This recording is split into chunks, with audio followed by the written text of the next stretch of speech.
This guy, Lord God.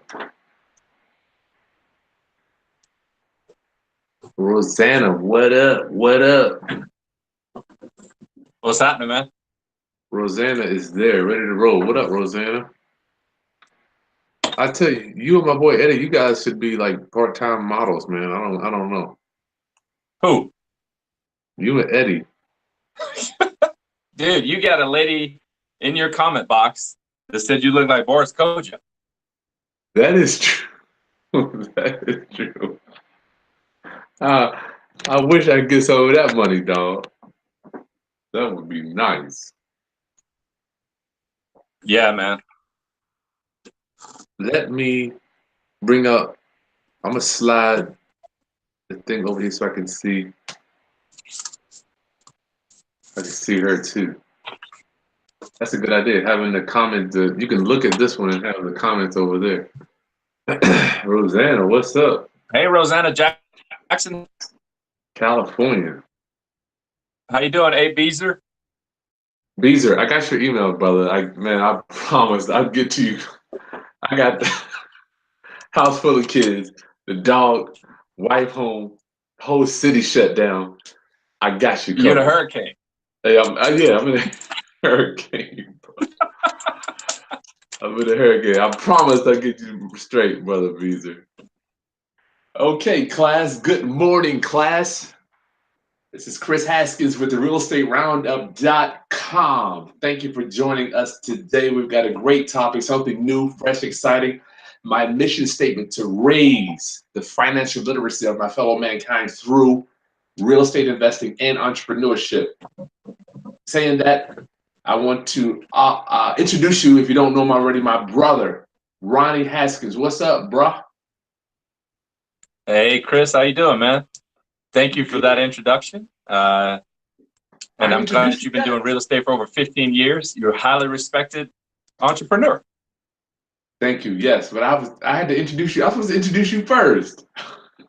Oh. I gotta tell. I'm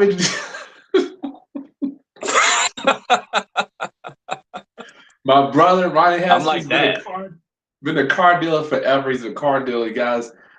Mastered the car game out in Colorado Springs, Colorado, about an hour from Denver. Is that right, Ronnie? That's correct. Nice. Thank you for hanging out with me, man, and sharing your knowledge that you've been dropping on me all my life. I get to get more out of this. Thank you, thank you, thank you. You're welcome, sir. And I'd like to thank you for dropping your knowledge on me for being a real estate investor for the past 15, 16 years. I feel like I learned something from you. Yeah, it's cool, man. It's so weird that we don't really, guys that are viewing, my brother and I really didn't talk a lot until about 2 months ago when I interviewed him. Well, maybe that was 3 months ago. I'm like, you know what? I want to interview my brother because I interview all these other people, and I'm a firm believer of start with family. Start with family. If you want to give some money away, give it away to your family. You know, how can you support your family? Most of the houses I buy are from people that family has left them alone. They haven't helped them. So I'm like, let me introduce my brother. Let me interview my brother. And this thing has turned into a whole life of itself. Would you agree, my brother? I think it's just so fantastic that we get to do something together. So for you guys that are listening, Chris and I are 6 years apart. We're 6 years apart. So like we were never in the same middle school. We were never in the same high school. He was always way behind me. Now we love each other, and every time we get together, it's like we never left each other, but we're just so separated that when we started doing this, we were like, man, this is going to be fun. We're going to do this the rest of our life. Nice. So that's what we do. Let's get rolling. And if you've got a super chat, we will answer all super chat questions immediately because you pay for that. All other questions we'll have to answer at the end about entrepreneurship, running a business, or real estate. So let's get right to the shared economy, Ronnie. And I know I dropped it on you. Well, today's topic was baby steps to get started in business, and including the shared economy. That's what we want to help you with. And the premise of that is people don't even get started is because my brother and I agreed that, but with meeting people and other entrepreneurs throughout our travels and around the country, actually, perfection paralysis. Ronnie, give me your definition of that and how you see that with happening with people not getting started. Yeah. So when I started out in business 20 years ago, I had a lot of perfection paralysis. You should write that down. Perfection paralysis, because whenever you think about starting to do something and you find yourself trying to make what you're trying to do perfect before you bring it to market or before you ask your brother to buy it or whatever the case may be, if you're trying to make it perfect, you could end up paralyzed because, come on, man, you're never going to get it to be absolutely perfect. So perfection paralysis can take on a life of itself and keep you stuck and stagnant for long periods of time. And then I'm a firm believer of the learning is in the failure. So the quicker you get started, the quicker you can fail, and then you can learn and get better. What do you think about done being better than perfect, Ronnie? Done being better Getting than the job perfect. done? Yes. Well, I think, when you're learning this concept of perfection paralysis, it's important not to give an inferior product or mediocre advice or whatever you're doing. We're not saying rush to market. We're not saying that. You already went to college, you got your degree, you're ready to go to work and be the best print shop in town. Well, your signage doesn't have to be perfect today. Mm-hmm. Getting a job, getting the doors open and providing your master skill set to the public and then making a better sign 3 months from now is more important than having a perfect sign on your shop today. That's what Right. I mean. So done, I know the guy from Facebook says done is better than perfect. Getting it done. You know what, Ronnie? I'm gonna tell Yeah. you, man. People have stayed with me even though my product wasn't like perfect. Even though some of my stuff wasn't. I was in the making. Like when I wrote my first book and did my first course and all that stuff. People will. What I found is people will still work with you as long as you're sincere about wanting to do better. Yeah. I think you're right, Chris. Absolutely. Think about Microsoft. Remember when they had, what were they called back then? Before XP, it was Microsoft 10 or Microsoft 9, Microsoft 6.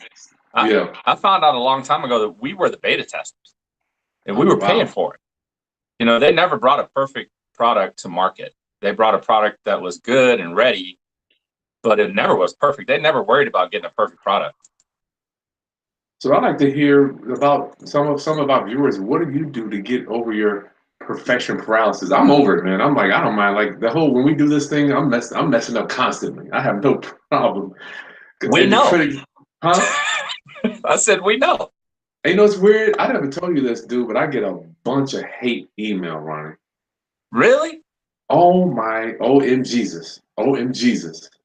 People will talk about how my camera works bad, how I stutter over my words, how I don't pronounce my R's when I say they. I might say they walk down the street instead of they're walking down the street. I mean, I get so much hate mail, man, and it kind of weighs on you from time to time. Yeah. But anyway, you move forward. So let's talk about this. I got so many bullets here to talk about. Please, guys, comment about how you get over your perfection analysis, or if you're stuck in it and how we can maybe help you. The sharing economy, Ronnie, you already are. Remember, I talked to you. Matter of fact, last night and early this morning, I didn't even know what the share economy was, Ronnie, until 2 days ago. Really? And I'm talking to you about it. And you're like, dude, what the hell? What is that? It's so crazy when you talk to a true entrepreneur. We don't have the time to break down shit and label things and put it in a box because we're too busy doing it.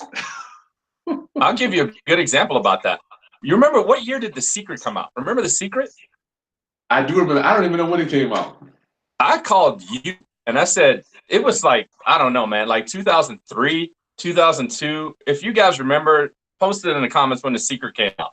It's a book, it's like anyhow, Oprah Yeah. had it. And I I called know what Chris it and is. yeah, but I remember calling you back around that time and I was like, Chris, how you doing today? And you were like, man, I'm highly blessed. And I was like, really? And you explained it to me. You were like, well, my kids are healthy. I'm moving forward. Everything else is great.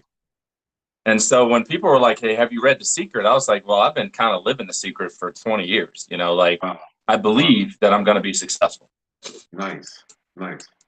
So the sharing economy, I wanted to talk to you about my roundup family. Let me read. Let me read. Let me give you some data so I can get up inside, get all up in your head. I gotta move you around a little bit. The sharing economy.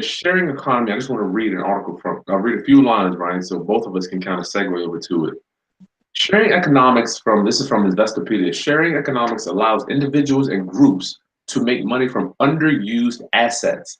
In this way, physical assets are shared services. Physical assets are shared services. And at the end of this training, I'm going to give you some websites where you can put some of your assets that you may not even know is an asset up for sale. But Ronnie, when I talk to you, I'm like, you're already living the sharing economy. You are sharing your knowledge with your clients. Tell us a little bit how you're walking and talking already in the sharing economy with your clients. Yeah, that's a good one. You know, so I learned a long time ago, if you ever have people coming to you and pushing product, they want to sell you this pen, and you really want to look at a lot of different pens to make your mind up, but they're real interested in you buying this pen, you probably should check yourself, because product is something that you end up paying more for. Like, what I'm trying to say is solutions are more important than products. I have this knowledge given to me as my financial planner. He works for a brokerage that manages many, many firms, and it's probably a better example because it's not just MetLife. MetLife is a captive audience. They only provide life insurance that is provided from MetLife. So you have to qualify through them, you have to go to them, and it may not be the best product for you. So I like working with a broker that offers me a portfolio of items that I can purchase from based on what my needs are. And my needs are different than yours and Chris's and everybody. So I run my business that way. So when you come to talk to me about a car, I'm less interested in selling you a metal piece of object than I am talking to you and helping you understand what you need. And Chris, you're going to laugh at this, but 90% of my job is getting you to understand what I already know and you are having a hard time grasping. I call it, most of the time, you're in your own way. You know, you really don't need another car with a third seat because you already have one. But in your mind, you're thinking, I need another $50,000 car. And I'm like, you really don't need that. This is for you to go to work in. Your wife already has a car with a third seat. Why are you getting two of them? Yeah. And people, you'd be surprised. People don't even think about that. Mm-hmm. So I hope that makes sense to you guys. You know, like, look for solutions and multiple solutions instead of just, this is the best pen to buy. So in this sharing economy, Ron, you are sharing your knowledge, and I'm going to break down how I'm sharing with my clients too. It's going to blow your mind what I'm doing with my coaching clients, how we're using the sharing economy. So when somebody sits down, Ronnie, and for our viewers, you have obtained all the knowledge for the cars. I mean, you're a walking dictionary when it comes to car ownership. And we talked about living intentionally. How are you putting together what you know and helping people to buy a car with intention, as opposed to saying, this is what I like, this is what I want 50,000, I want computer, I want likes and wants is what you always talk about. Yeah, man. Likes and wants. If you're following along and you don't write anything else down, write this down. Likes and wants. Likes and wants cost you money. And they always cost you more money. And here's a good example. I had some people come in 2 weeks ago. They wanted a diesel truck. They had in their mind, we can spend $45,000. So when I bring that up on my screen, a $45,000 truck for 72 months at 4%, it's $771 a month. Okay, $771 for a $45,000 diesel truck. Guys, that's a truck that's going to have like 60,000 miles on it. I mean, diesel trucks are super expensive, and so they were prepared to do that and sign a long-term loan for a truck like that. I gave them a solution that provided them with a Toyota Tundra lease for 3 years at $475 a month. So if you do the math, They're going to save $300 a month, $296. Before I get to that, I realized and talked to them and listened to them. They wanted a diesel truck. They liked the idea of a diesel truck, but they were going to be pulling a pop-up camper that weighed like 3,000 pounds. And so they didn't realize that they didn't need a diesel truck. Only thing they needed was a 5.7 liter V8, something that would get them to work and drive and do what they needed to do. So, all right, you know, so that's what I'm talking about when we're talking about making a conscious, intentional money move instead of I got to have what I want, what I like, because that costs you more money. But it doesn't work if you just take that go back to that 296 I said that you're saving. If you do nothing with it, you got to be disciplined with that 296 and apply it to your life. Invest in real estate or whatever the case may be. Make sense? Yeah, that's nice. You're investing the difference in yourself. Yeah. We got to talk about, man, everybody's up to speed. We got to talk about keeping money too. What the definition of keeping money. We'll do a whole training on that. So, living intentional. Living intentional. I like that. Intentional. Yeah, every choice you make is intentional. I mean, for you guys out there, you know, my wants and likes, I like to keep below $5,000. Phones, watches, things of that nature, below $5,000. Then go ahead, have fun with your wants and likes. Yours may be higher than that. Yours may be lower than that. But you got to put a number on your wants and likes, or your money in your pocket will find a place to go. Nice. Okay, so I want to tell you about the sharing economy, what we are doing for our clients, Ronnie. I know you. When I look at your business, I'm picturing me sitting down. I get to talk to you anytime about cars, and guys, Ronnie has helped me with the car. I'm like, I'm done buying cars. Done. I'm leasing from here out, which I heard it a long time ago. I finally talked to my accountant a week ago. She's like, you can write it all off. Well, let me break it. You can write out the majority of the payment. It's a complete tax write-off. So, but what we're doing for clients, Ronnie, with the shared economy, I had several of my clients call me, and everybody wants to make extra money. So this Airbnb phase, or I'm gonna call it a phenomenon. Airbnb phenomenon, Guru, the big names are stuff like that. Lyft, yes, it's another one too, where something rabbit. It's another where you can literally call them and they'll come deliver something. What is you like Uber and Uber Eats and stuff like that? Yeah, Uber Eats, same thing. Anyway, what I'm talking about is I want to challenge our viewers. What can you do right now? I want to give them some suggestions right now. How can they create value? What do they know? Like, Ronnie, your value, honestly, is what you know. I don't care about your office, the cars you have, even your employee that work with you or people that you hire, the quality of the cars. To me, when I look at your business, I think about it, it's really based on what's in between your ears. Is that correct? Yeah, I mean, and the solutions I provide, absolutely. I mean, people, they end up paying me for the car, Chris, but why they work with me is because they know I've got the right answers. You'd be surprised, man. I'm not even interested in cars. None.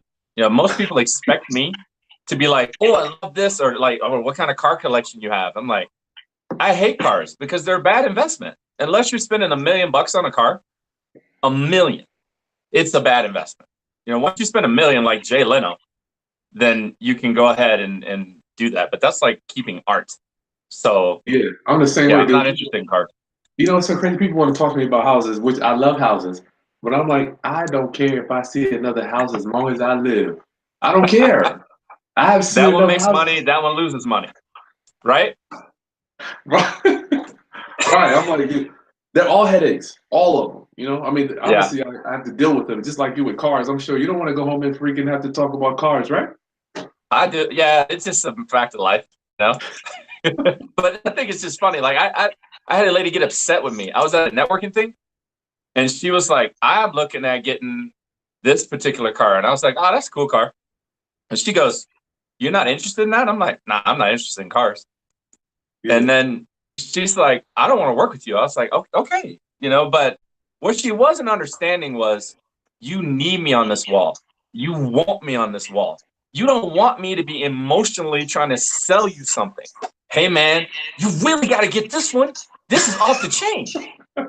That becomes a want and a like. You want me to go, Chris, this is crazy. Have you thought about doing this? Because it'd be less money and we can take that extra money and go do something else with it. So what is your... And the people that get that work very well with me.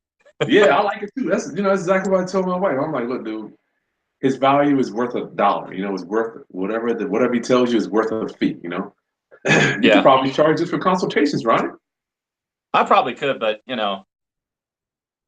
Anyway, yeah. So listen, what is your unique? We were talking about. Well, go ahead. You got anything for me? I got a hope. I could ask you questions all day. Well, so here's what I wanted to find out. Like, you got out the music industry. For those of y'all that don't know Chris, or you're getting to know Chris, he went to college to be a musical engineer, and then he got into the music industry. How long did you stay in the music industry? 5 years? 7 years. I'll show you my plaques real quick. Okay. So yeah, Chris was working in the music industry for 7 years as a producer, and he owned a studio. I need to put these things on the wall. I'm so embarrassed. I don't even want to show my kids, man, that I used to work with. This is from Eminem with 8 Mile. That's a platinum album, right? Yes, that one sold 4 million, I think. This is 702. That one was 1 million. So here's my question. Like, that all crumbled because Chris got out of the business because, from what I remember you telling me, is that you loved the music, you didn't like the business. Like, people watch Empire nowadays, and from what I hear, the music industry is even worse than that. It's real cutthroat. So, but that I don't want to get. My thing is, we're on the topic of perfection paralysis. When you decided, I'm done with real estate. I'm done with music. I want to start the real estate game. What did you experience in your life as perfection paralysis? Like, when you were formulating your mind and how you were going to start your business, what slowed you down so that our viewers can understand they don't need to go that slow? Like, something that was a speed bump, that it was in your mind and you shouldn't have spent so much time trying to make it perfect. You should have kept going and you would have moved faster. Oh, yeah. Okay, that's a great question, brother. I would move faster about a couple of things. First thing that most investors or business people is trying to get all the numbers right. Remember last week we were talking about cost. You have to know a little bit about everything. You got to know a little bit about everything. Yeah. Yeah. Real estate investors have to know a little bit about everything. It's so much. And yes, I got out of the music business because the music business is 90% business, 10% music. All right. So no, that's Rwanda. That's my wife. I'm using my wife's email. Princess is my wife. Oh, that's you. Okay. Yeah, I got out when I got into it. I needed to perfect the numbers, repairs. That's the big thing. I needed to find out. I was scared. The first thing was repairs. I was scared. I couldn't estimate how much it would cost to fix up the house. How much was central heating and air? How much was electricity? How much was painting? How much was plumbing? How much was flooring, roofing, windows, siding, etc., etc. Kept me from making offers. Second thing, scared to talk to people. Scared to talk to people. When I go talk to a homeowner, I walk in there and be like, "Hi."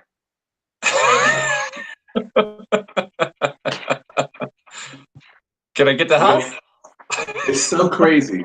It's so crazy. When I go meet people now, they are just talking to my ear off, man. It's like when I go there, I know their whole life story. I have no problems talking to people, because I've trained myself. I've taken so many classes. I know the exact words to ask. Where are you from? What do you do? Tell me about your family. What city do your parents live in? So many little things where I can segue a conversation. I can talk to anybody for an hour or two. When I go to Walmart, my wife, I remember I was in Walmart the other day. I'm a Walmart guy. I asked the guy, he had one of those diabetes packs. I'm like, what is that thing on your hip right there?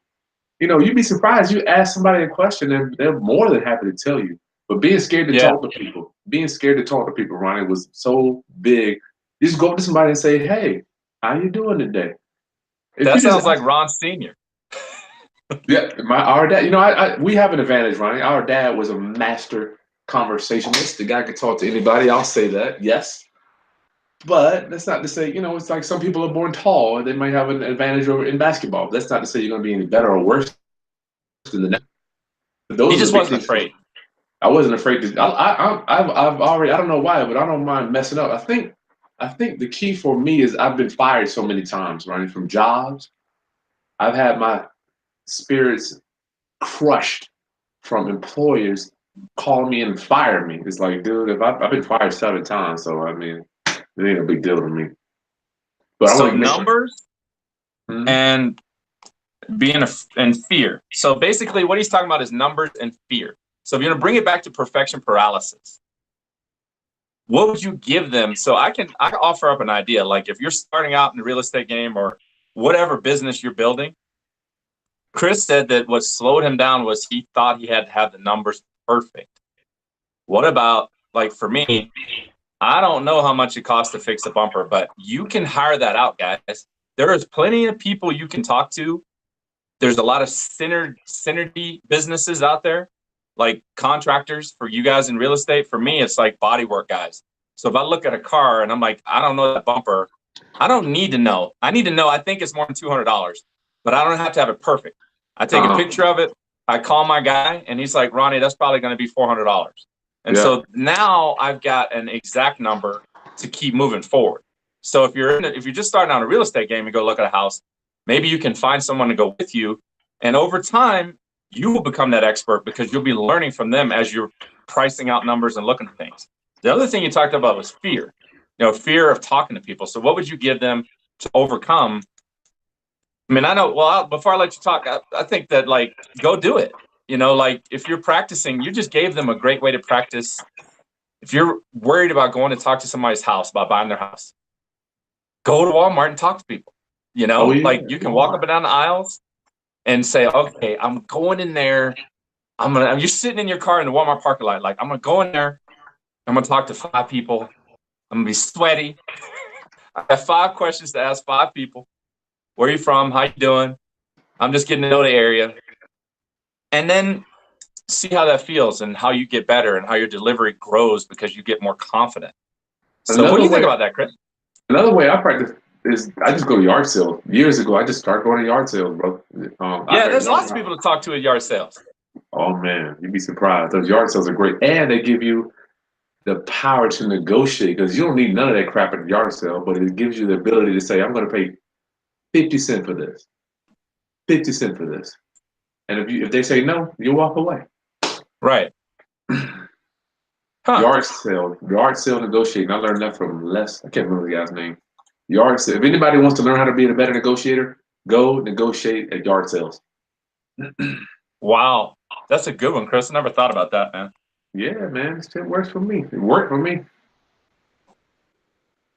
You may not think this stuff is important, but at some point in your life, you want to grow your business and you have to teach other people to do what you do. We kind of expect our salespeople to know, but it's nice when you can teach them some things. And right now, I'm like, wow, yard sales. We have a yard sale competition with my team. Yeah, man. See who can offer the lowest price. Yeah. What else you got? All right. So we said before we get to our questions, it's 1:30 now. How can we provide now? What is going to be our unique sales proposition, or you called it your value proposition today for some of our viewers, Ronnie? I know you offer car knowledge. You could just cut the camera on, Ronnie, and start talking about one of a million things about cars and why people need to get what amount of car and what they need to spend. I mean, you could just give so many tips on car buying, right? Yeah. I could just talk. I could literally turn the camera on, dude, and talk. I mean, I could probably talk 1,000 hours about different scenarios about houses. I like to hear what can we give our viewers? Okay, getting back to the shared economy, Ronnie. We walk and talk and live in the shared economy. And I was telling you what I'm doing for my clients. We're doing house hacking. What can you do right now? What do you own right now today that you can do to provide value for your community? And for my clients, for my single guys, all I'm doing is hacking up their house, Ryan. We're renting out the rooms. I got one guy, we rented out 2 bedrooms. So he went from making nothing on his house. Now he's making $1,050 a month. And he's not doing anything extra. Talking about the shared economy, all he's doing is sharing his bedrooms. Yeah. So with you're sharing your card knowledge. What can our viewers do right now today just with something that they know, whether it's how to my kids watch this video on TV, Ronnie. They just have a class on how to make the best bubble machine. I mean, how to blow bubbles out of a bottle. You know, I mean, different things you can do just to add value to your community. Well, yeah, Lyft and Uber come to mind. I mean, I have people that come in my office, and you can go to the website and love the qualification of the cars. Like they have Uber X and Uber Black. They have different categories of vehicles that pay so much. Like and it's depending on where you live. Like in Colorado Springs, I don't think I've seen many of the Uber Blacks or the upper end cars. They're like limos. Yeah. But there's a lot of people that drive Nissan Rogues and they drive RAV4s and Subarus and stuff like that. I mean, it was like basic transportation. Yeah. But let's say that you're trying to get ahead in life. That's something you can do. Instead of buying a car that you want or like, you can actually get a nice little vehicle that you can use to make you money. Now I've never been an Uber driver, but I've used them many times. Yeah. And if you're talking about the shared economy and you're trying to grow your income streams, then buying a vehicle that's intentional. Oh, man. This car is going to last me, get my kids to school, and it's also going to make me $500 a month.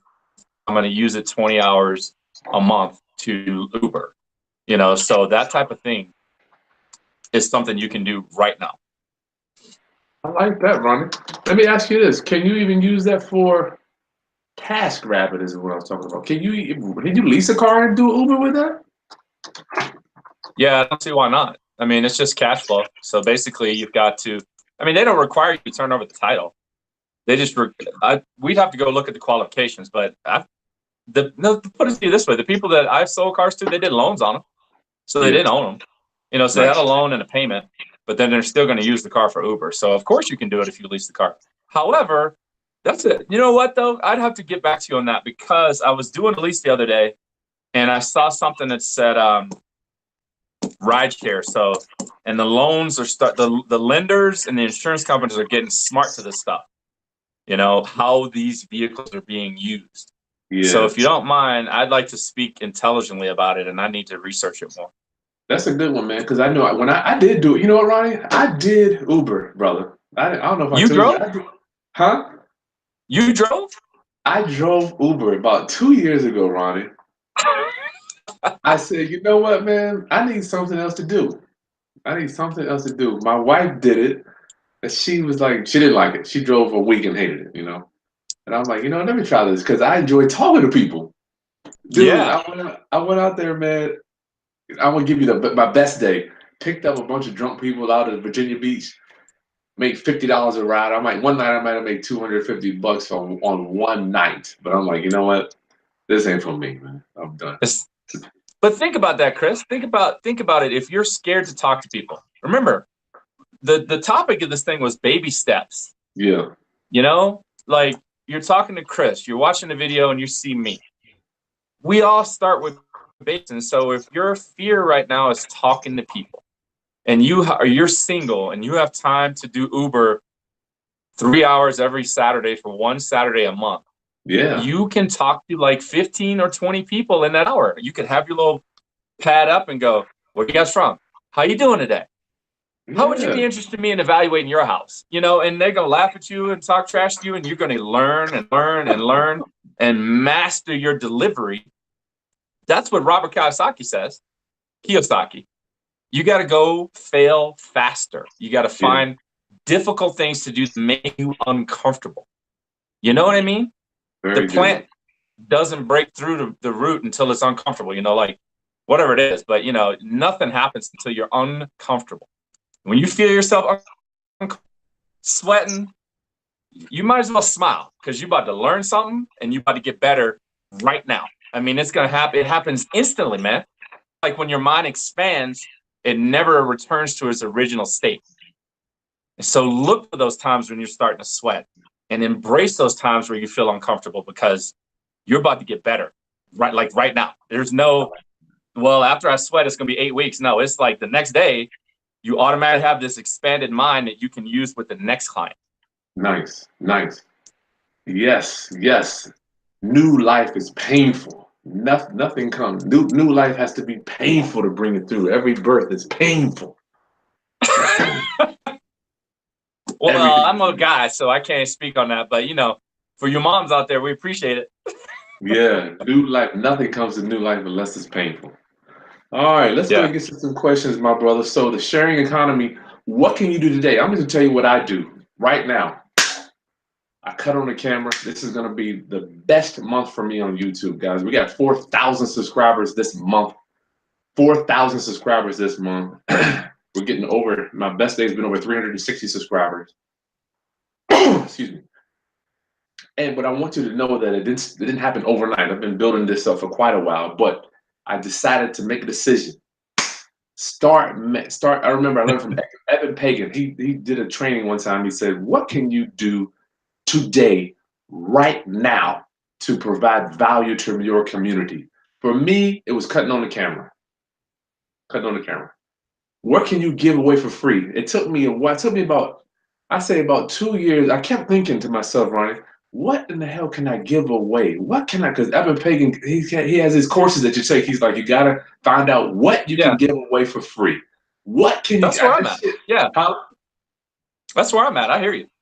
it went around and it swirled him out of my head so long. I'm like, what can I give away for free? And he was like, once you cross that bridge, your career is gonna go like, phew, go like this. And I didn't understand it, brother, until I actually, or until I'm living it now, So, what for our viewers, and even you, Ron, and even for me, what can you give away for free that will add value to your community right now? Well, I'm in the same boat as you. I enjoy these talks, man, because my whole thing, and I'm creating it. You've been talking to me about it. Is that I'm not a unicorn. I dropped out of college. I always tell people I got a master's degree in 1 year. I mastered in drinking and hanging out, and so I didn't need to go back to college and get a PhD in that. So Yeah. basically, people, when you're out there starting and you're taking baby steps to become an entrepreneur or become a business leader or whatever the case may be, your fear is not real. You look at other folks and you think, man, they've got it so much better than me or whatever. Yeah. But you asked a question like, what can I give away for free? I want to teach people that they can believe in themselves. Yeah. They don't need to worry. They need to put in the work. They need to get uncomfortable. They need to do all of those things. But Work over don't let the worry. outside world intimidate you. That's what I want to give away. I want people to understand they can make it. Nice. Nice. I think you walking the walk and showing them your story will help people you'll be there on ramp, Ronnie, to pull them on. Well, I would hope so. If this helps one person, I'd be happy just to understand that they can do it. You know why? Because if I look back in my life, there were like so many people that, once again, they fanned my flames. They believed in me. There's a lot of people, like thousands of people, didn't believe in me, and that's the normal. But there's going to be some people that you talk to, and you start looking back in your life, and 10 years back, you can see when someone made a difference in your life. They're like, Chris, you can do this, man. You can be the best real estate guy out there. Yeah. And and at that point, you may not have believed it yourself, but someone in you. And so, yeah, man, that's what I'm talking about, helping give back. I want to read Hey, a can you quote. talk to them about this Upwork website you were talking to me about? Yeah, I'm gonna put that at the very end. I'm gonna put that up for them at the end. But I want to read you a quote real quick, man. I went to the bathroom the other day at this place. They were talking about what you're just saying. That people believe. Man, where's this thing at? I gotta read it to you, Ronnie. Hey, man, MTB Mac is talking exactly about what I'm talking about. Hey, MTB Mac says, think about trading in your truck person. He has a 29-foot trailer. He molded the idea of trading in his paid off 1,500 on a 2,500. So he had a half-ton truck. He was thinking about trading it in for a 2,500 truck, which is basically they supposedly told more. Uh-huh. And it was going to be about 40,000 or so for a used one. And he didn't do that. He's like, he likes the payment idea. I mean, I think that's smart thinking. Live intentionally, make sure that you're going to use that truck to its capability. Nice. All right, well, we can get to questions, man. Let's do it. Let's get to the questions, Ron. I don't want to skip too many. You got them? Go ahead. I have to scroll up. You got it. Welcome to YouTube hosting, my brother. Welcome. I'll go down. I got one here. Oh no, they don't. Here's one for you. It's like her name is Low Emprise Whitson. She's in Minnesota, man. We both used to live in Minnesota. I lived in Wow. Burnsville. Chris lived in Woodbury. So, what city are you from? LLO Emprise Whitson. She asked, "How do you decide the price when wholesaling to buyers? How do you decide the price when wholesaling to buyers?" It's very simple, guys. If you are wholesaling, you've got two equations. Two equations for you. We have some acronyms in the real estate business. R. All you investors out there that think is AVR, it's not AVR, it's ARV, the after repair value. Remember, when you're selling to cash buyers, all we care about is what we can sell it for, right? All we care about, I'm a cash buyer too. And it's easy to find cash buyers. We all cash buyers are just like a stay-at-home mom going to Walmart. All they do is go, they're gonna look for the best deals, right? That's all we're doing. So your question is decide the price. ARV, your Mayo, your another acronym you gotta know. Just download my book, go to Amazon. Mayo, your maximum allowable offer. Maximum allowable offer in real estate has to be 0.65 or zero point 0.7 or right around there. 65 or 70% times ARV minus your repairs, minus your wholesale fee. I'm presuming low in price, you're talking about wholesale. Yeah, wholesaling. So you got your Mayo maximum allowable offer. Ronnie, I'm going to have to set up so I can have my board here too, man. It'd be nice to have a board for both of us. Your Yeah, maximum allowable offer is going to be ARV 0.65 or zero point 0.7 times ARV minus repairs, typically it's 40,000, minus your wholesale fee. That's how you're going to get your maximum allowable offer. You gotta have it. You have to live by equations. I didn't get where I am today by doing shit by emotions. When I'm looking at a house, I remember watching the Masters when I was in the game, just like you, Ryan. You see people when they ask you a question, you're like, I mean, that's cool. People ask me about a house, I'm like, I mean, it probably looks like the last 1,200 that I looked at. yeah. So when you're looking at a house, I just want to know, tell me about. I want to know more about the seller. The seller is the paramount over all this stuff. And the numbers, it's like, just tell me the numbers. I don't care if you got the best house. People tell me about this, like, dude, I got this house. Man, it's got 3 bedrooms. The bedroom is huge. The kitchen's got this. It's Oh, over that there by excitement. that. Oh, Excitement. yeah. Oh, my God. I'm like, That's a yeah. huh? That's an emotion. You get excitement and emotionally charged, you're gonna spend more. You got to take the emotion and take it. Yeah, but I was saying, Ronnie, I remember when I saw my mentors look at a house. OM Jesus. OM Jesus. When I would see them go to, when I started, I'd be like, man, I got this smoking deal. They would come to the house like this. Yeah, so blah blah blah XYZ ABC. Okay, I'll call you shortly. They didn't give I mean, they did not care about. I mean, there was no smiling, and I'm like, I used to look at them in such I mean, I was looking at them, and I was so awed. Like, I got this smoking deal, dude. I mean, you're not excited about it? I never told them that, but now I'm like, I am living that. When I look at a house, I'm like, okay. Yeah. I don't care. It's like I have no emotion over it. I don't know. Does that come with time, perhaps, with just being an entrepreneur? I think so. I mean, but what you said was very valuable. And for people out there listening, get into the real estate game or building your business, Chris, you said it, man. Your mentors. You can't learn. It's difficult to learn from yourself.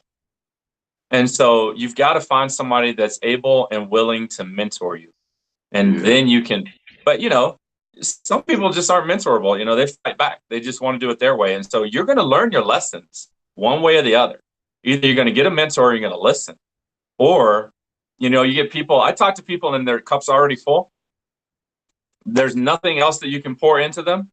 Yeah. And I just look and I'm like, oh, you want to learn your lessons the hard way, And so when they want to do that, it's not, I'm not saying either one's right or wrong. I would choose the mentor path because learning lessons the hard way is what I did for 10 years. And it was difficult. I got the lessons learned, but man, it costs a lot of money and a lot of time and a lot of pain. So get a mentor. Well, Hey, no, what I about think this now. question? Okay. But MTV be Max. I mentor. don't know what city you're from, but Chris, he pointed out he's got a acronym FORM form: family, occupation, religion, money. R can be risky professionally. Do you agree? I would like him to R. elaborate a little bit, but I like that. I like that acronym. religion can be risky professionally. You know what? I thought about that before I professed my walk with the good book. I thought about that before I professed. You know, man, I think it can be. What was that? MTB Mac. Where you at, MTB Mac? Yeah, I don't know what cities he's from. For me, I was gonna say this to the end, but I was gonna say this to the end, but I'm a Jake's junkie. I'm a Jake's junkie. Jake's was saying the other day, I want people to learn from my ministry and not from my misery. I'm like, I want you to learn from the stuff that I already did so you don't have to go out there and get whacked in the head. You know, I'm like, if I can have the real estate investing and raise financial literacy ministry, to me is like, and I want to talk about the good book of the great man that walked the planet 2,000 years ago. You know, I mean, it's for me. It ain't for everybody. But you know what? One thing I don't try to do, I praise God, I don't try to be all things to all people. I do That's a not good try way to. to look at it. Yeah, dude. I mean, I'm not gonna get everybody. I don't want to be all things to all people. I don't really care. What about Yeah. you, Ronnie? Well, I have this on my desk. Like it. I mean, I don't really worry about it. I mean, it comes up in conversation. I don't use it. It's not something I use. It's there for me. It's there to remind me. Like I've got one over here that says, um, "A man who walks with the Lord always reaches his destiny." You know, and so I mean, that's for me. If I have a client or someone in my office that doesn't agree with it, it doesn't I don't think it affect bothers me. you. Would you even No, care? no, I wouldn't care. I would be like, that's fine, man. You have the right to your own opinion and religious beliefs. My job is not to sit here and bring you to Christ. However, Yeah. you know, it's if you want to talk about it, we can. But I would like him to elaborate that on like art can be risky professionally, like religion can be risky. Like Man, shit. I guess it's risky if you're trying to sell stuff and you're only talking about religion. I mean, I'm not Yeah. sure. I would need more elaboration on that question.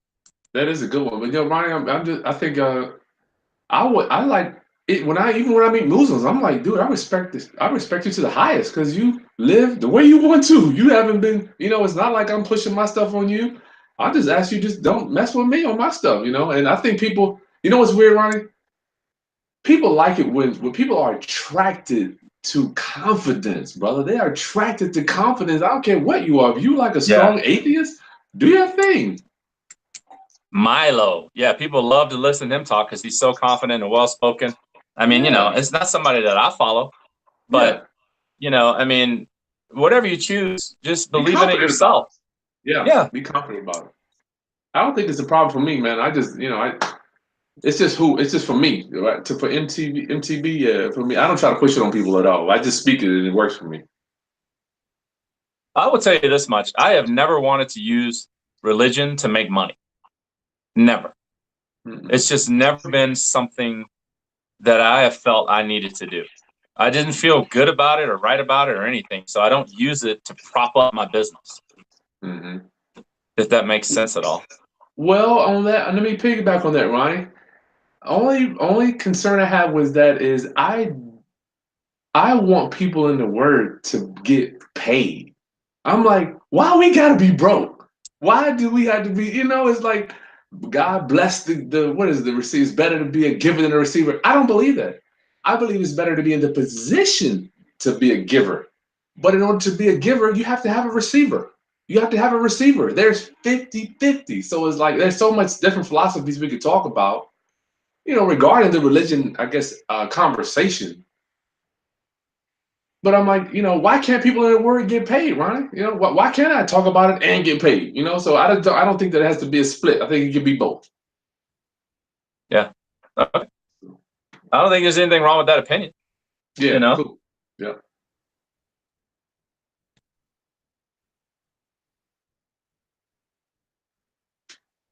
You got the next one, Ronnie, right there at well, this wasn't really a question. Jay Shallow Shay, I don't know what city she's from, but she said haggling prices is nothing new. Good way to start. The thing that stops me from talking is actually asking stupid questions. what's So, a you know, stupid question? everybody's heard the thing, there is no stupid question. But I mean, you know, the thing about it is that's where the learning is. The learning comes from asking stupid questions. Yeah. You know, once you get made to feel uncomfortable because you're seeking out of school, you're not able to keep up with the conversation. Good news, you're learning. You're starting to sweat. You're starting to feel it. You're starting to grow. So, if you feel like you're asking stupid questions, write them down and Google them, research them, and get those answers. But don't be afraid to ask the questions. I have to ask my questions about the cars they want to buy. They're like, this car has triple blind spot and this, that, and the other. I'm like, really? Let me Google that. I'm like, I don't know. I mean, it's difficult, man. I can't know everything, Well, you know what? I think it's a good walk to say I don't know. And I mean, it's not. I love saying I don't know, but I'll get you an answer. It looks better, right? It's like I don't know, but I can find out. I can find out. You got to be willing to find out. I mean, if you just say I don't know, you still want to buy?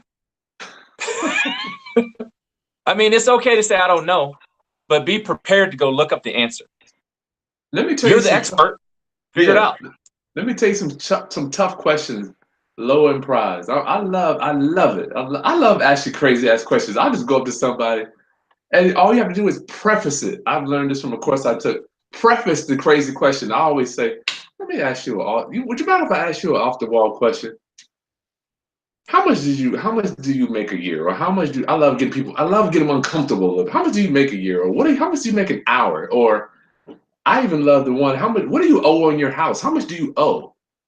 And if it's immediately, if you feel that tension, you're growing, baby. You're growing. Yeah, exactly. Real tough questions, man. Tough questions. You're looking at You missed one, Ronnie. Which one? Low end prize right here? She's like, I'm starting my own business, and I find it hard to find private money lenders. There's not a lot of friends and family who have money to invest. Is that what you're talking about? Yeah, go back one. Right above Jay Shiloh.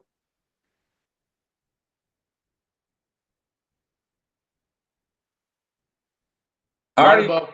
Huh? You read it. I can't find it. It says, how do you find and know when you have the right real estate agent? How do you find and know you have the right real estate agent? Huh. Well, I mean, you're talking about doing it from an investor standpoint, correct? I mean, or are you just talking about buying a house and financing it for 30 years? Yeah, that's a tough one. I mean, like, I would presume she's talking about low enterprises. You're talking about investment, right? So it's tough finding realtors, and we don't use realtors. God, where's my knife? I gotta cut my throat. I don't want to hear nobody saying realtor. Realtor, not a word, my brother. It's not a word. Realtor. What's she saying? Hey, you got to answer Marcus Robinson's question. Yeah, let me finish with her, then we get to that one. Realtor, find your good investor-friendly realtor. You have to sit down with them, ask them, have they ever represented a buyer? If not, it's okay. I don't mind working with newbies because you can mold them. But go to your local REIA, guys. Go to Meetup. Just type in real estate investing on Meetup. Go to your local real estate investors association. Just hang out with some realtors there. Usually the investor-friendly agents are hanging out right there. If they're talking about dealing with retail houses and showing houses, pretty houses, that's not the person you're looking for. Hit it, Ronnie. Bro, if you enjoy, so Marcus Robinson says, bro, if you enjoy talking to people, I'll drive down there and we talk over a round of golf. I'd pick your brain apart. I'm serious. Is that his question? That's a statement. Yeah, Marcus, are you in Virginia? You in Virginia or Colorado? He might be, I don't know where he's at. But yeah, we can do golf. Matter of fact, we got a new Top Golf here. I love going to the range, dog. Yeah, I love golf. So Chris is saying yes. I'm saying yes. If you're in Colorado, we can golf. If Chris, you can golf there. But you got to tell us where you're at, Marcus. Yeah, Marcus is something. I can't wait to meet this guy, man. How about? Yeah, by the way, we are in the middle of Hurricane Florence for my party people viewers. I am in the middle of hurricane. That's why I love you. We love you. Why do we do this? Because we love you. I'm in the middle of a hurricane, every house full of people. I'm working. And you know what's crazy? We get to do this because my brother and I are business owners, we're entrepreneurs, and the money comes in we have system in place to bring money in, so we have the time to talk to you and teach you this stuff. Go ahead, Ronnie. I think she says this is one for you. I'm also in the process of building. This is low prize Whitson. She says she's in process of building her team, and one of the things is finding a real estate lawyer to. Do you just keep, you keep seeking out different lawyers and go through the questions to see who fits you best? I don't. What? Give it to me again, Ronnie. I'm sorry. I think if I'm reading it right, it's like she's trying to figure out how to pick the best real estate lawyer for her team. She's building an investment team.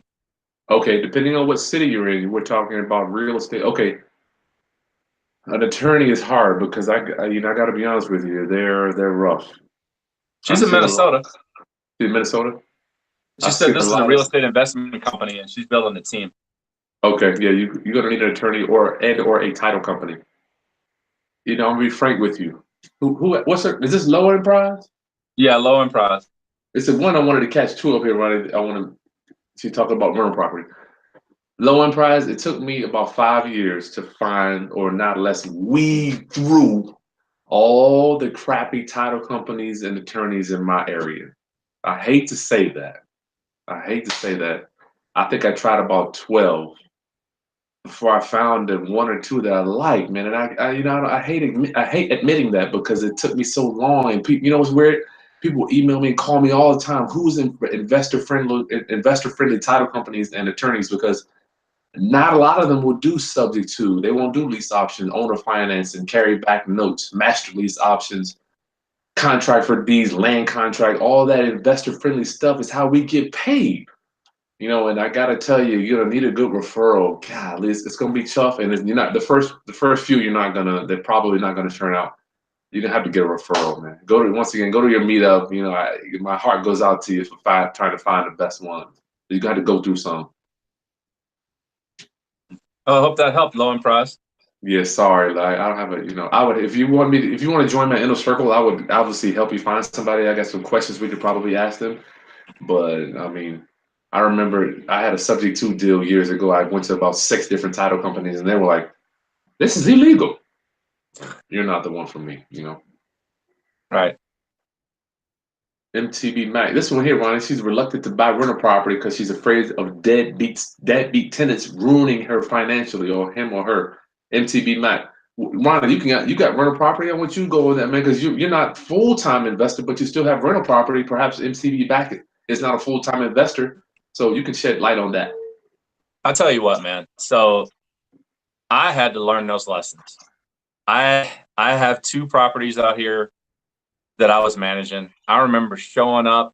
I'm ashamed to admit this. I just show up at the job like, hey, where's the rent? And then I found out later that you're not supposed to do that. And you can get in all kinds of trouble managing your own rental property. And I've talked about this in previous videos. You don't want to step over $5 to pick up $1. So fast forward to 2018, I have bona fide property manager managing one of my properties. I have another property manager managing a property of mine out of state. And I have one property that I still manage myself. But that person has been in the house for quite a long time. And we have a really good relationship. So that's a good question, man. I mean, MTB, if you're going to be doing this and you're new to real estate, I would highly advise you to look into a property manager. I mean, and they do it good. I mean, they keep money on escrow so they can do repairs without even having to get you to write a check for it. You get funded every month. They know how to evict people. They know how to properly screen people through the application process to get them to rent your property. And that to me is worth the $100 a month or $150 you're going to spend. Now, granted, you don't have to pay them up front. I mean, they're just going to take the rent and they're going to take their portion and they're going to fund you the rest. So I would highly suggest looking into a property manager. What do you think, Chris? Yeah, you said, and Ronnie, go ahead, man. You can tell people, I don't know, I want you to be transparent. You can tell them about the one that we have that I work with you on out here. I mean, I am in the real estate business, it wasn't the best buy. We all have bad buys. but we get through it. Our adaptability quotient is we get through it together. Yeah. Oh no, that's fine. We got a house in Virginia that we own that it's probably going to be in the family the rest of our life, and we're going to be laughing about it, and Yeah. it is what it is. But you know what? It Wow. cash flows every month. It It cash flows can. every month. It's not a problem. The house is not a problem. You know, Wow. it's like, what's that? Go ahead. So like it's fine. So here, I'll tell you some other things. MTB. So here's something I learned recently in the past 3 years. Like you buy a property and you're keeping it and you're renting it out and it's cash flowing, you're making money or breaking even and everything's going smooth. I learned by hiring a property manager that I should be spending 1-2% of the total property value on upkeep and renovations every year. That way, you know, let's say you get a really good renter for 5 years, right? You're cash flowing, you're having a good time. But then that person moves out, which is what happened to me. And then the next person coming in, they were like, man, we need carpet. We need this. We need this. We need to do the deck. We got to do this. I had to write a check for like $5,000 right there on the spot. Wow. And so what I learned was check the house every year, put in 1,000, 1,000, 1,000. That way you're never shocked. Yeah. If you keep a lot of cash liquid on the side and it doesn't bother you, fine. You know, that's in your wheelhouse. But, you know, basically try to make sure you're doing upkeep and make sure, like, here's another thing I learned, MTB. Like, you know, those property managers require my renters to change the filters in the furnace every quarter. And they check, you know, so you can lose the furnace, which costs you thousands of dollars because you didn't have it written into your lease or whatever the case may be. But having a property manager elevated my thinking. I wasn't even checking that stuff before I had a property manager. But now that I have one, I'm like, man, I only want to work with a property manager as a holder of real estate because it takes so much time off the table. So yeah, that's my advice on that. That's a good point, Ronnie. You know what? It's funny. That's funny you mentioned. That's funny you mentioned the air filters. I've got a clause in my lease, like if we have an issue based on a dirty air filter, your security deposit is done. You know. Yeah. We give them the air filters every month. Right. And that's for the ones that I do rental property on. Like, remember, I don't even teach rentals anymore. We do lease options. Is that MTV? Yeah, we do lease options. So, but this is not a training for lease options today. All right, keep going down, Ronnie. So, Martin K, you're right. Lease options, the only way to go. So what about this one, Chris? SR, looking to pay a real estate coach $5,000 for the year. I get assignments, his course, and weekly group coaching calls. Is it worth it? Should I pay for one-on-one? And how do you know if a real estate coach is good? And he's from Pennsylvania.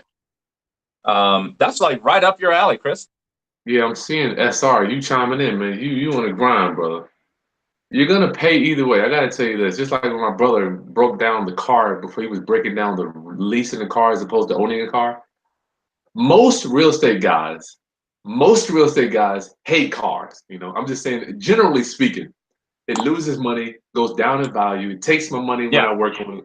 As opposed to houses, they go up in value. So I gotta tell you, dude, the guys I know, when I go to the foreclosure auction, they're wearing the same shoes they had on last 3 years. They got holes in their pants. The cars they drive are busted, but they're walking around with $100,000, $200,000 check, buying a house on the spot. You know, so those are the guys living intentionally. They're living intentionally. Yeah, those are the guys that I follow. So right, you're gonna. So you're saying don't run to the flashy stuff. They keep you broke. Yeah, for that reason. But I'm saying for SR, you're gonna pay now or pay later. So you're gonna hire a mentor now, or you're gonna pay through the School of Hard Knocks. You know, and that's why my brother and we want you to learn from our ministry and not from our misery. We do this stuff because we have the time to. We've got the income and the time. Thank God we have the time. The income gives us the time, right, to do this out of the middle of the day where we need to be working. You know, we're taking the time out for you. But yes. And you know, the money to me is irrelevant. Like I might spend $2,000 on a course here or $500 there. It doesn't. It's irrelevant. If you learn one new thing One new thing can take your game up. It doesn't matter what it costs, you know. I remember when I found out that when I started taking my rents, requiring my rents to be due on the 28th of the month. I can't remember how much I paid for that, but now my rents are due on the 28th and they're late by the first.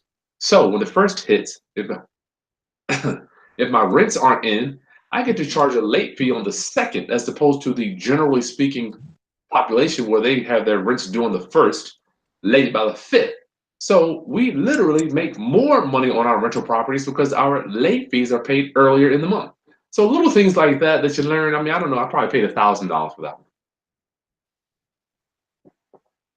Yeah. But pay, you got to pay. Either way, you're gonna pay. Hey, what about this one, Chris? Luxury card store. She's from, or he's from right outside Philly. He's saying, I'm new to your channel. Do you buy and sell apartment buildings as well as houses, or just? Yeah, right now, luxury card store. Luxury, I like that. Luxury card store. I'm just doing single family homes. I wanted to be a master of single family homes before I got into multifamily. Let me tell you why. I had a friend, one of my old good friends, when I used to be Ronnie, I used to be the vice president of our local real estate investors group, right? And I met some cool people there. This is probably 10 years ago. My boy George Rousseau bought a fourplex. And what he found out was if he had a problem with the upstairs neighbor, right, he'd go out deal with them. Then they start freaking with the downstairs neighbor, making them in trouble, making problems with them because he was mad at George. And then the one downstairs might be smoking, and the one across from them doesn't like smoke. And then one upstairs is screwing with the one downstairs.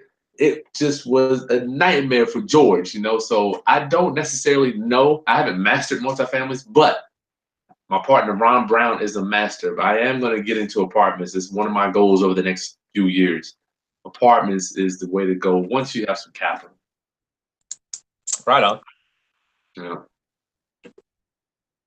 So let's see. You got a lot up here, Ron. You skipped over a whole bunch. I'm not as good at this as you yet. You know, we're trying to not do perfection paralysis and mess up a lot and get better that way. All right, let me do it. Well, which one did I miss? You mentioned that leasing a vehicle has good tax write-offs. Is that Where's that at? I don't know. It's up here.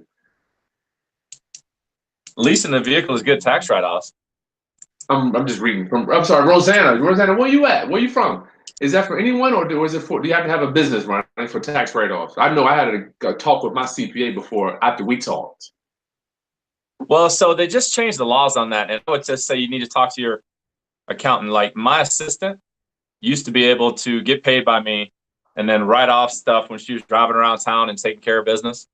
But they just changed the laws on that. Like I can still take the write-off, so I can pay her, I can reimburse her for gas, phone, things of that nature, but she can no longer write it off. I can't. So you have to talk to your accountant. So if you've got that type of a question, keep in mind, I am not a tax advisor. I only can tell you about my experience, but I would tell you to talk to your accountant or talk to a accountant. They can talk to you about your unique situation. So, you know, it's just a tough one to answer without knowing all of your situation. Yeah, well, for Ronnie and I, we are by default business owners, and that can be misconstrued for some people that are trying to get in business when you haven't done a deal yet. Maybe you haven't flipped the car yet, or maybe you haven't flipped the house yet. So you're not actually. It could be misconstrued as getting into business as opposed to being in business. Yeah. So neither one of us are giving you legal or tax advice. However, when my brother recommended that I lease a car, I called my CPA right up. And I asked her if I could write off the monthly payment, and she said, yeah. So, but you get your own personal level. Yeah, I think it's for me, it's like, listen, I know, for me, I love whatever's fit for me, right? I like stuff that's fixed. I know if I got 500 going out a month for the next 12 months, I can type it in a calculator. Just like when I've got a vacancy, I'd rather have a vacancy as opposed to a bad tenant. When I've got a bad tenant, I can't punch it in a calculator. It costs you money. There you go, man. Like unknown. Yeah, with the leasing, that's why I lease my wife's car. It's a fixed cost. I'm going to spend $12,600 on a 30-something car over 3 years. I'm going to put gas in it. I'm going to change the oil twice a year. I can calculate that out.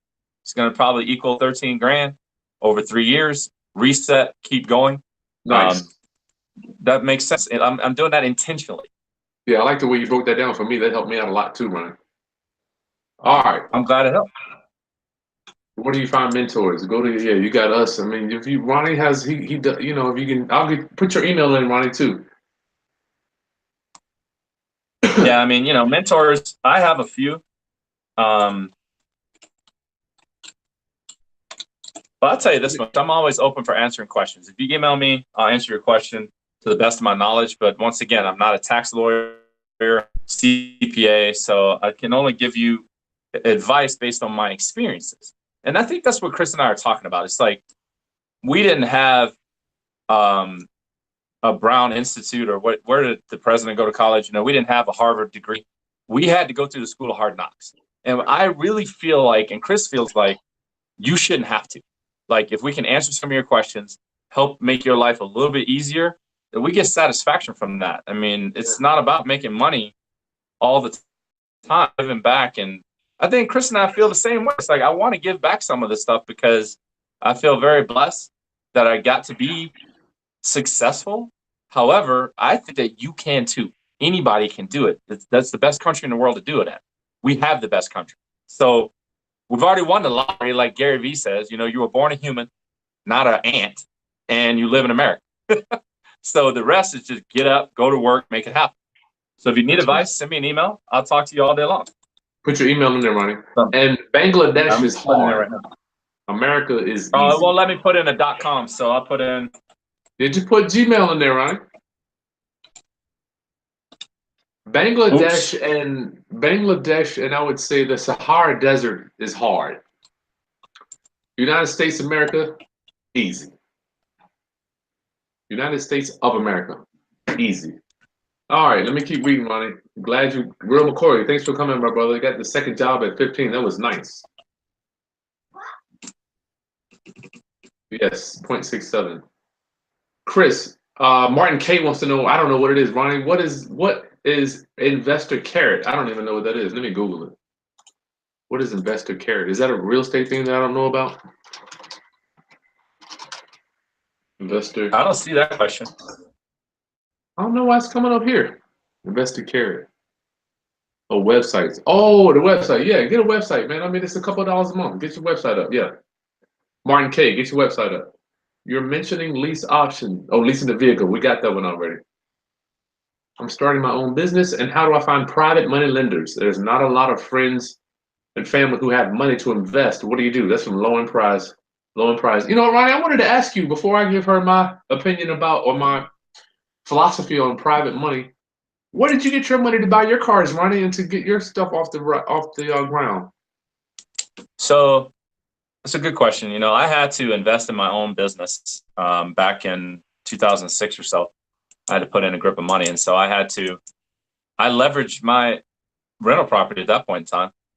I have a house that I've been paying it down, and there was enough leverage there and enough equity there that I can use I like doing it on my own if I can.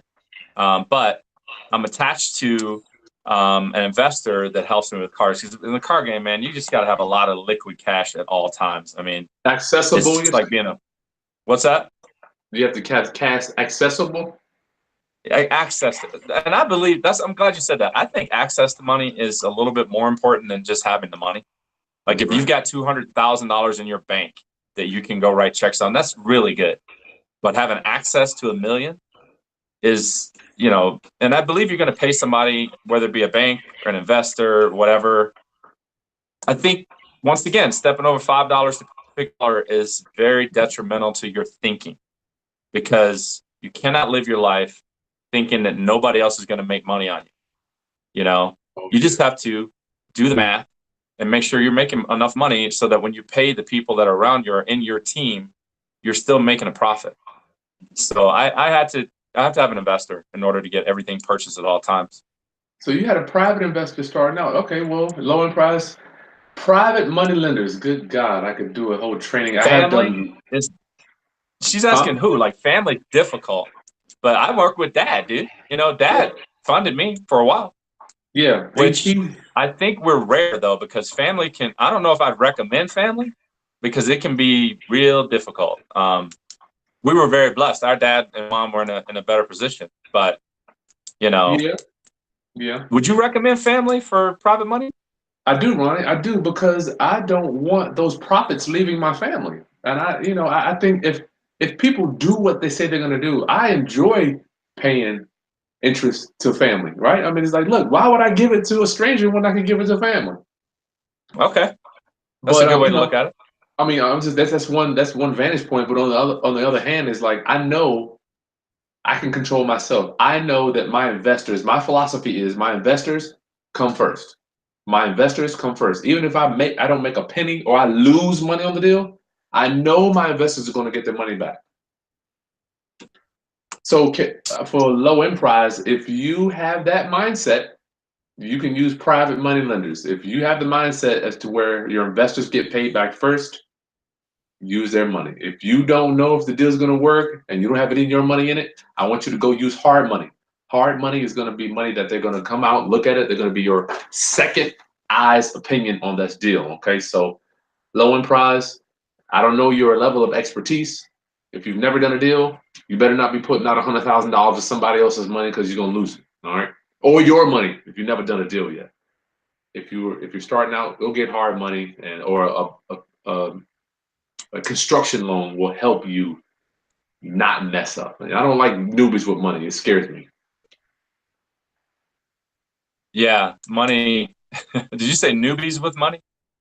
Newbies, yeah, we call it in the real estate game. We call it newbies. Newbies. They got some cash and it's just burning a hole in their pocket. They're ready to invest, Ronnie. And they don't have the equations down. Remember the acronyms I was telling you about? The maximum The allowable experience, offer. yeah. Yeah. So I don't want you spending no money. Can't write a check. Can't lose it. Let's get down to smoke with me. Yeah. Smoke with me. What's a good profit margin for residential rental property, multifamily? Well, I don't have any multifamily. I'm sorry. Smoke with me. I don't have smoke with me TV. I don't have any multifamily. I'm not quite sure of what the profit margin would be.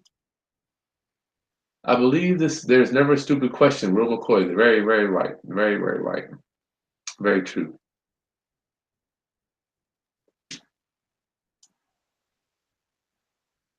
Martin K. That's right. I'm Keith Patterson. Patterson to that. We're almost done, brother Ronnie.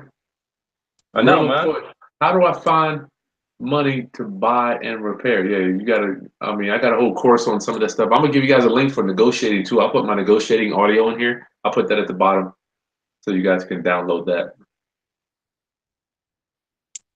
When you're taking baby steps, it's I think it was Henry Ford, the inventor of Ford and the combustion engine. I mean,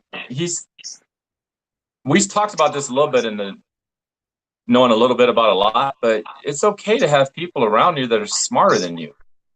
I mean, you don't have to be the end all for every answer. I mean, that's why the president has a cabinet. They have, I'm not making it a political argument. I'm just saying the way that it's structured is so that he has a general that is a master in war. He has a secretary of state that deals with these types of people. It's okay for you to have a master contractor that you can talk to or a CPA that you want to work with to help answer your tax questions. There's nothing worse than guessing. Mm-hmm. I think I'm going to be all right with this tax deal. I think you're going to go to jail, or you're going to get a tax bill at the end of the year for 10 grand that's due in 30 days. I got one of those a long time ago. See, this is what we're talking about. I learned that lesson a long time ago about the CPA. We're not just talking to hear myself talk. I got a tax bill, April 15th. You owe 10 grand. Where's our check? Or what are your payment arrangements?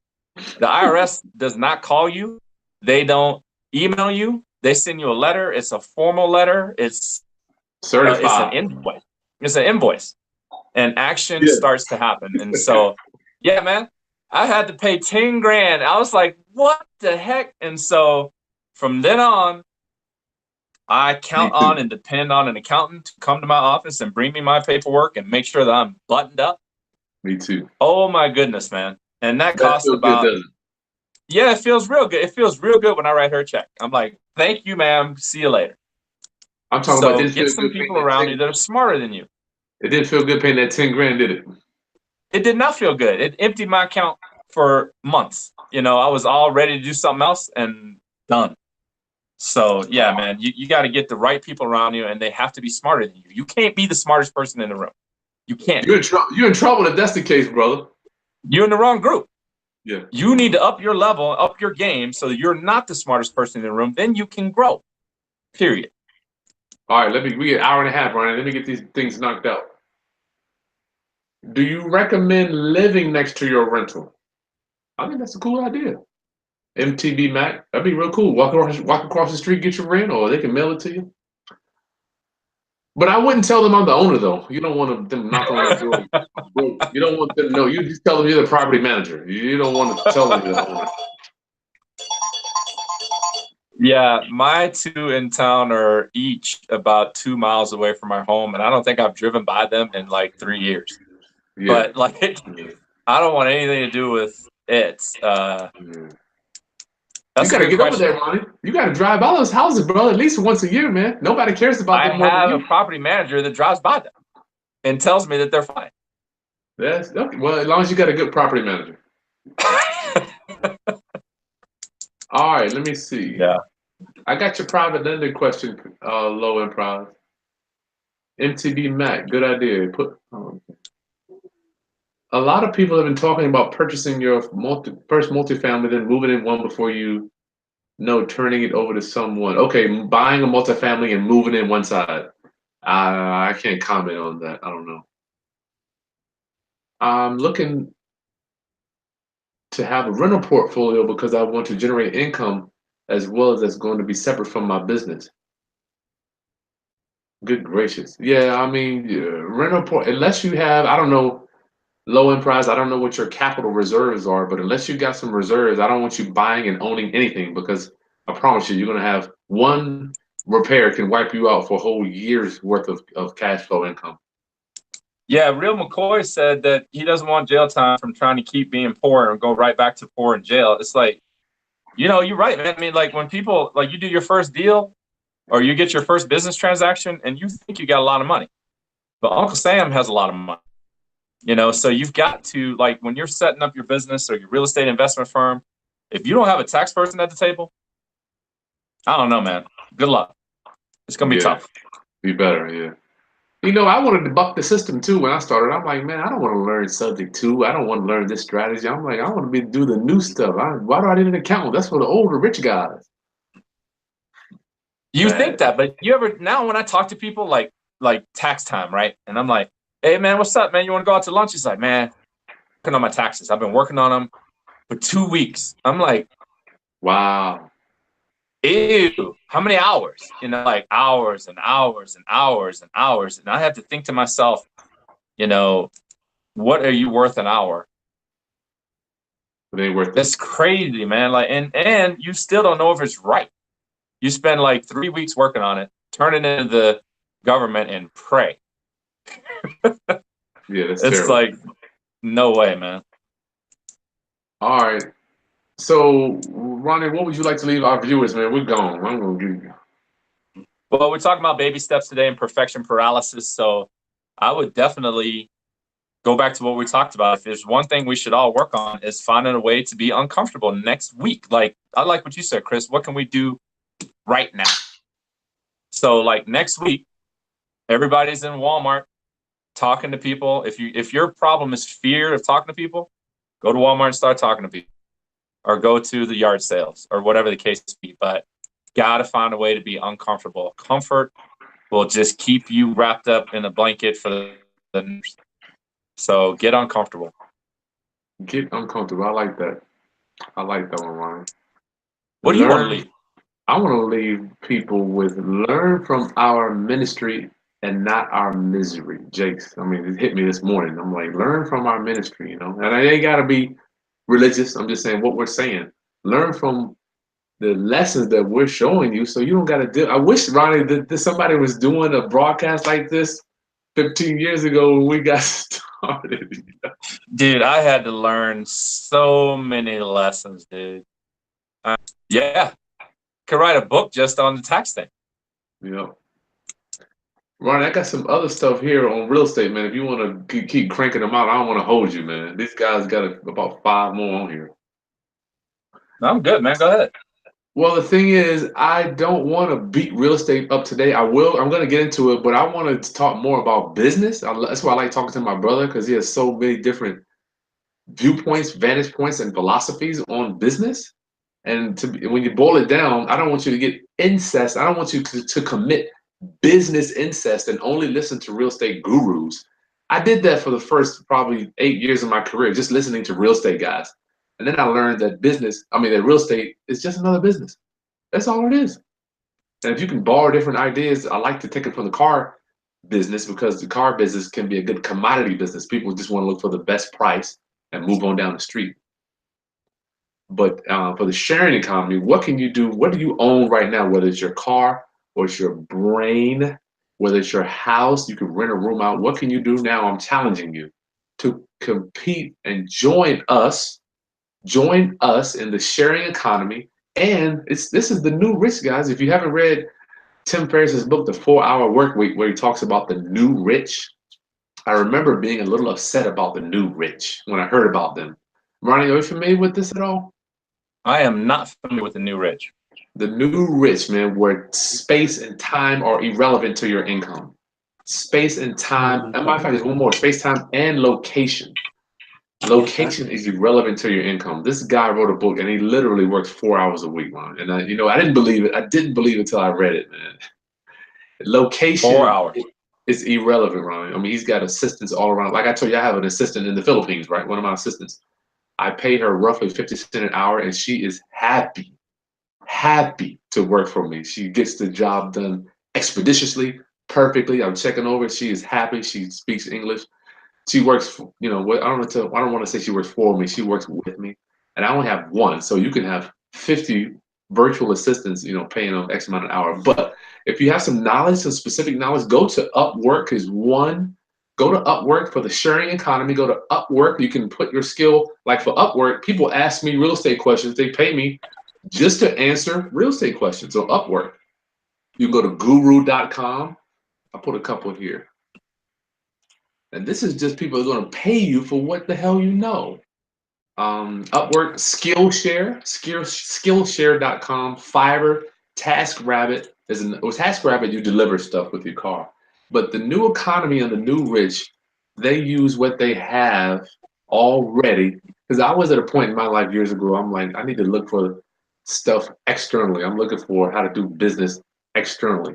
When I had to look, and when I started looking at myself and what I could offer my community, a light turned on, and it just kind of changed my life, and my income went up. Yeah.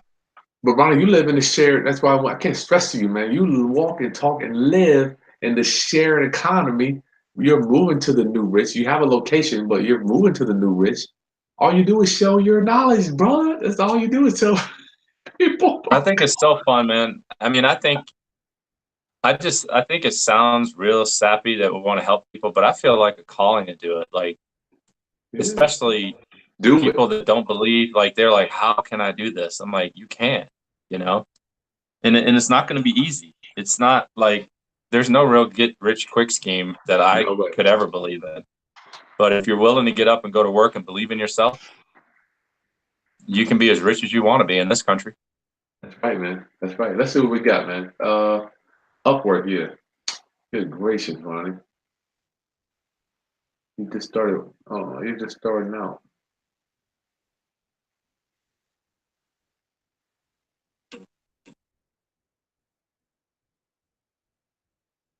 Well, so low end prize is like, she's got nothing. She's a newbie. What's your inner circle info? Can you elaborate low end prize? What do you mean inner circle? Like the team of people? That's my inner circle, Ronnie. It's for my coaching and training. She can just email me there. I put my email address there. Okay, cool. Yeah. My inner circle, we just offer coaching and training and consultation.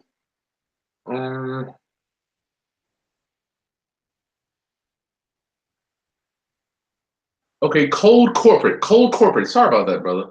For your first deal, should you use cash or HELOC or 401k loan? What's your preference?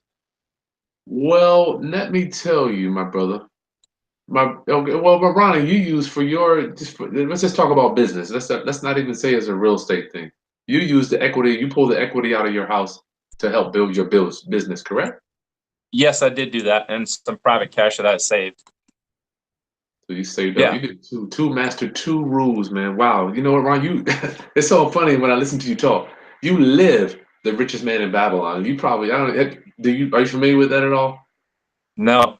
This dude, the richest man in Babylon, man. He's got these sayings, man. And one of the sayings are own thine own home, and the other saying is don't spend your money on consumable goods. So you took your home, you turned it into a bank, and you financed your own home, and you didn't use that. I'm sorry, you financed your business, and you didn't use that equity for consumable goods. Tell our viewers Not for what consumable happens. good. What will happen to them if they use that equity? Because I don't want everybody to do what you did, Ronnie. I don't think that. I'm speaking for me. When I first took equity out of my house, I blew it all. Right. Yeah. But you, Yeah. Not all of my story was good all the time, but like, yeah, I mean, that's the intentional living part, Chris. Like, people need to understand wants and likes. Like, if you're taking out equity in your home for a want or a like, welcome to the world of 20 years in debt. It's never gonna change. But like, if you gave me $1 million cash right now, I'll show you how to turn it into 2.5 million. but that's Through you. work. You couldn't do that years ago, though. I couldn't. I couldn't do it years ago, but yeah, man. I mean, I just think that when people are starting out, you can look to outside investors, but I watch a lot of Shark Tank, and a lot of these guys are like, you don't need me. You can do this on your own. Yeah. And those lessons are difficult for people to understand. Like, getting an investor and having them in your pocket and taking a piece of your portion, and you sell the business and they get 25%, that can hurt a lot. So if you're trying to build a business and you have equity, make sure you have a plan, you have it written down, you understand how you're going to pay it back. You can't just keep borrowing to be borrowing. You got to have a repayment plan. So But that's a whole nother conversation. no, it needs to be talked about because cold corporate. I think I am attracted to people that have shown me that they are savvy with savings. That is attractive to me. Let me tell you how I make myself magnetizing to people with money.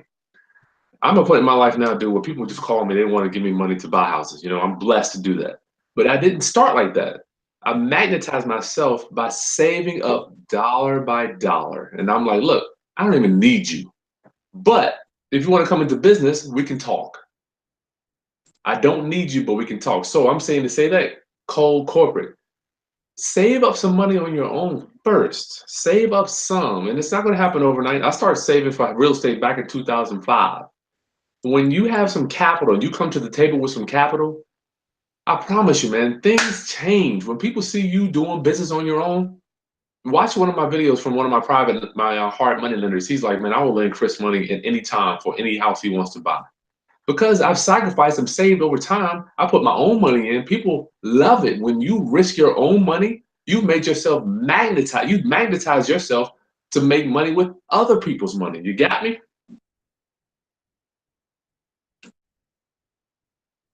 So now that my brother has used his money on his business, people are willing to give you money, no doubt, to buy cars because you've already been doing it with your own money.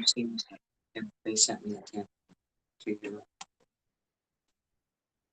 Hang on, Chris. I'm printing something for Judy. Okay. So I'll tell you this much, Chris. Like, when I look at low end prizes questions, so low end prize, I got one for you. You're asking tax liens, deeds, what your take. I heard they're a great market. Here's the thing. What are you going to be good at?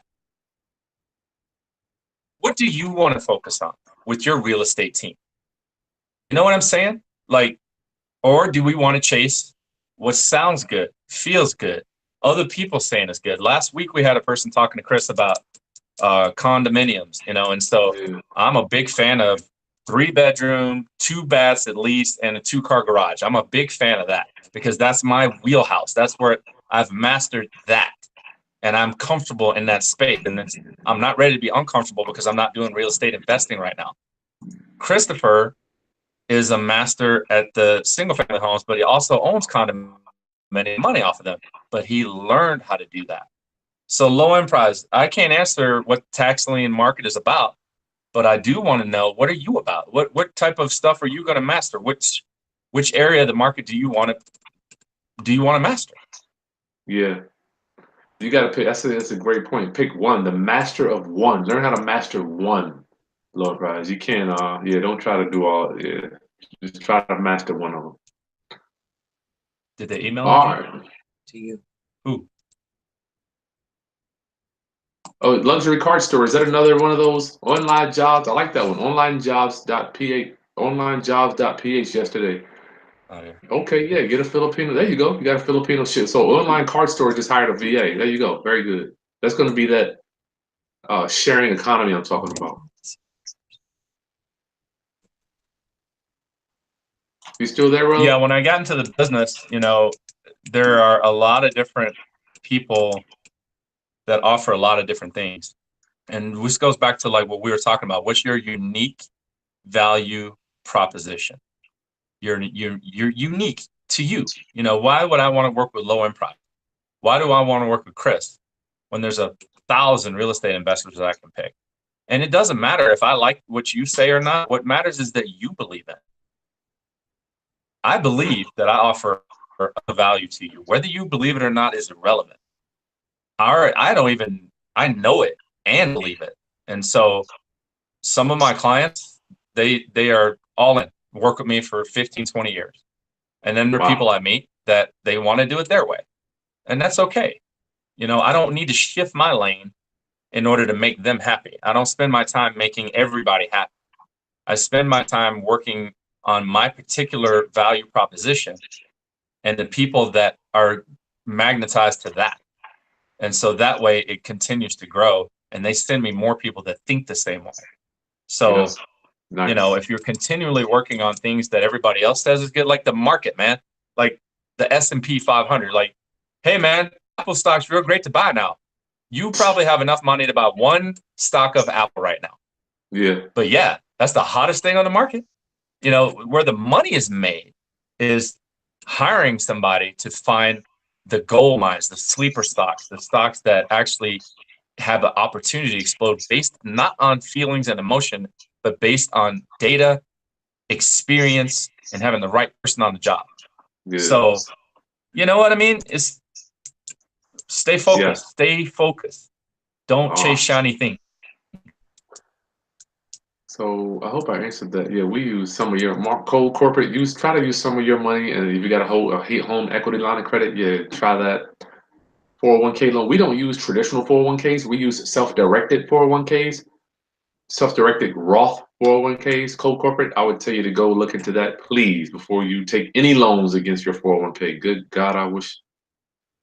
Anyway, you look into self-directed investing. Self-directed. Go to equitytrust.com. My custodian is equitytrust.com. That's who I use for my IRA or my retirement, my 401k. I don't have a 401k, but I've got an IRA. Marcus Robinson, would you say Look at what Martin K said, Chris. Go ahead. What did he say? To all newbies, sweat equity is real equity. That's what Martin K said. I mean, I couldn't have said it any better, because there's so many lessons in doing your own paintwork or whatever the case may be. Obviously do it right, but you're going to learn so much. If you paint your first house, then when you hire the next contractor how you want it done. Mm-hmm. Or maybe you learn, man, I never should have painted that house. I got to repaint it with a contractor and pay after I lost 8 months of trying to paint it myself. Yeah, but good news, you just learned a lesson you don't have to go through again. So, like Chris said, you're going to pay now, you're going to pay later. One way or the other. All right, what I got? I think that's it, Ronnie. Good gracious. What's the minimum capital needed? You guys, wow, yeah. We got to get off this thing. It's 2:40, Ronnie. I got to go. Low end price, I'd say that's a good idea. Start with a single family and stay focused on it until you master it. I mean, and Don't even worry about what else is that appealing at this point. If you're starting with single family, I'd stick with it. Read Keller Williams' book that I got started with. It's a blue book. It's about this thick. It's easy to read, and it tells you how to identify your paradigm, identify what you want to go after, and stick with it. You know, every time you go buy a property, and so you buy a property and you only make like $5,000, somebody's going to tell you, well, man, you should go do this. You know, it's like there's going to be always people telling you should do. People have been telling me for 20 years to try this, do this, join my networking, sell my stuff. You're a good salesman. You know, it's like, come on, man. I have a lane that I'm focused on. I want to master my lane so that people come to me. You know, so single family homes is a good point. You know, 3 bedrooms, 2.5 baths, 2-car garage. I mean, they got garages in Colorado. You know, I don't know where you're at. Well, Minnesota, yeah, they got garages. Don't buy a house without a garage in Minnesota. No way. You'd be in trouble. And don't forget, one of the third pillars for real estate is expandability. If it's a 2-bedroom, can you turn it into a 3? You know. All right, Ronnie. Thank you guys for joining us today. We really appreciate it. We'll be back next week. If you have topics that you are interested in, please post them in the comments. We will discuss them and bring that information back to you. Hope you learned something today. And as always, it's great, bro. Yeah, man. Good seeing you. Make sure y'all give us a thumbs up so people won't think we whack. Give us a thumbs up, y'all. We're doing our best. All right, dude. Love you. Love you too, man. Have a good day. All right. Peace.